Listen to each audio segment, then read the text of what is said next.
So in life, there are moments when you stop and ask yourself, how did I get here?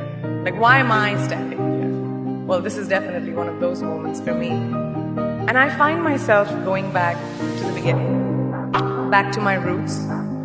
I was born to incredible parents, amazing parents who served as doctors in the Indian Army. I was the firstborn. And as far back as I can remember, I made my parents very proud and happy 99% of the time. Okay, slight exaggerations of personal achievements are allowed from time to time, don't you think?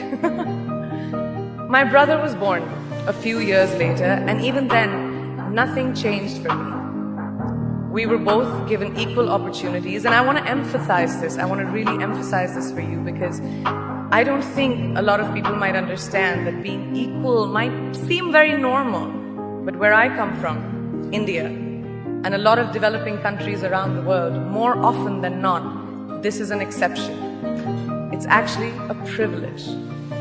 My first experience of the glaring disparity between boys and girls came at a very, very young age.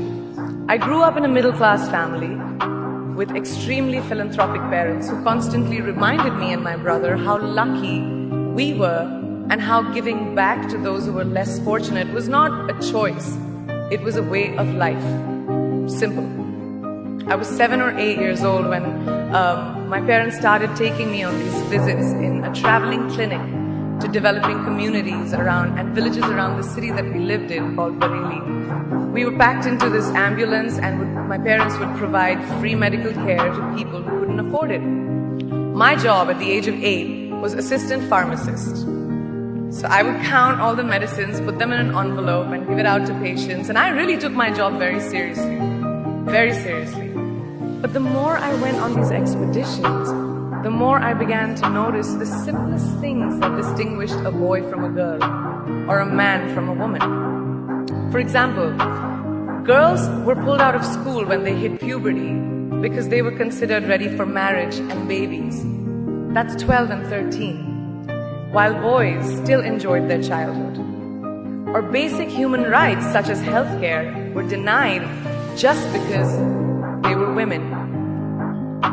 Let's call this whole experience trigger number 1 for me. Fast forward a few years and many, many triggers in between. Like a producer-director, for example, early on in my career, I must have been about 18 or 19, telling me that if I didn't agree to the ridiculous terms or painfully low salary in his movie, that he would just replace me. Because girls are replaceable in the entertainment business. That was a memorable one. Made me decide to make myself irreplaceable. But I think what really moved the needle for me and ultimately led me to create the Priyanka Chopra Foundation for Health and Education, and around the same time partner with UNICEF, was an encounter with my housekeeper's daughter. About 12 years ago, I came home from set early one day and she was sitting in my library reading a book. And she must have been 8 or 9 years old, and I knew she loved reading. So I asked her, I was like, it's a weekday, why aren't you in school? And she said, oh, I don't go to school anymore. So I went and asked her mother and I said, why isn't she in school? And her mom said that her family couldn't afford to send her and her brothers to school, so they chose the boys. The reason? She would eventually get married and it would be a waste of money. I was completely blown. And it shook me to my core. Eventually, I decided to cover the cost of her education so that she could continue to learn, because education is a basic human right.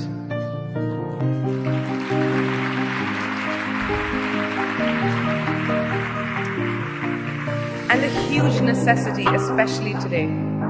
From that point on, I was determined to make a difference in as many children's lives as I could, in whatever big or small way that I could contribute. There's a really, really beautiful quote that I read recently, and I think it's absolutely appropriate to explain what I'm trying to say today. The hand that rocks the cradle, the procreator, the mother of tomorrow, a woman shapes the destiny of civilization.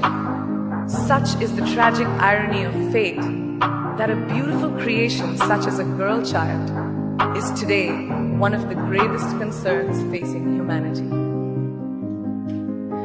girls have the power to change the world. It is a fact, and yet today, girls are more likely than boys never to set foot in a classroom, despite of all the efforts and progress made over the last 2 decades. I'm just going to give you a stat, more than 15 million girls of primary school age will never learn how to read or write compared to 10 million boys.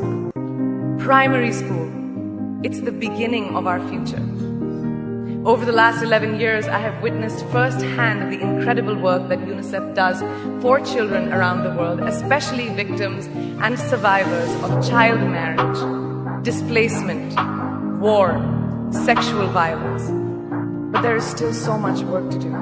And for me, that is the fuel to my fire. The reason I am so committed to this cause, and that is where my passion stems from. Because I know that a girl's education not just empowers families, but communities and economies. A result of her education, we all do better. It's just as simple as that. As entertainers and influencers sitting in this room, I feel that it's our social responsibility to be a voice for the voiceless, which is why I applaud each and every woman in this room for being such a badass.